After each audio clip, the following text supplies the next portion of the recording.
Hi, it's me, Spin Shop for this video, for the day's video.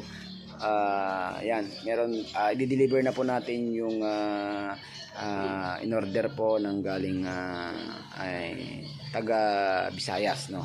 So ito na po, na-testing na natin kagabi, napuyat tayo na naggawa, natapos natin siya hanggang ngayon. So papackaging na natin. So tingnan niyo mga kadayos. So pag kumuha po kayo ng package nito, meron tayong isang bulb na 3 watts na solar 12 volts. So meron na rin po siyang mga connector. Okay, mga pwede mong i-connect sa battery, output, tapos sa solar panel pwede na rin pong i-connect. So yan po. So may tox na po para ibabarena mo na lang sa walling. Okay, so meron din pong libreng type C mga ka-DIY. So yan sir, yan mga ka-DIY. So good naman, okay naman siya. Functional siya, may indicator lahat, kompleto. So i-deliver na natin yan mamaya-maya sa GRS sir, pupunta po ito ng Visayas. So yan, sa mga gusto pong magpa-order, PM nyo lang po ako. Cash po muna, tapos plus yung shipping fee, saka ko po ipapadala. Kasi hindi po tayo nagsi-COD mga ka-DIY.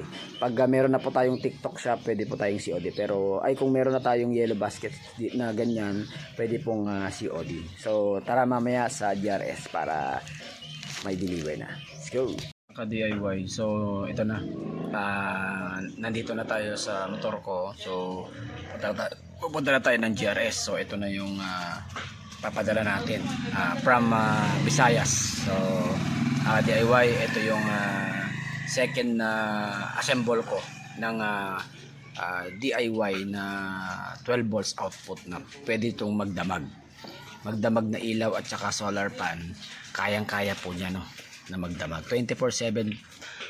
Sa akin kasi mga ka-DIY 24/7 eh. Hindi na nalulubat. 24/7 magandang set. So yan, deliver natin. So tara na sa GRS. Mga ka-DIY, good morning. Dito ako sa GRS San Mateo branch. So nandito na yung ipapadala natin kay ma'am, ay kay Sir Celsius. So sir, ito kung marapanood mo tong video na to, ipapadala natin ito, no. Proven tayo mga ka-DIY, legit tayong nagpapadala ng mga DIY na solar setup mga ka-DIY.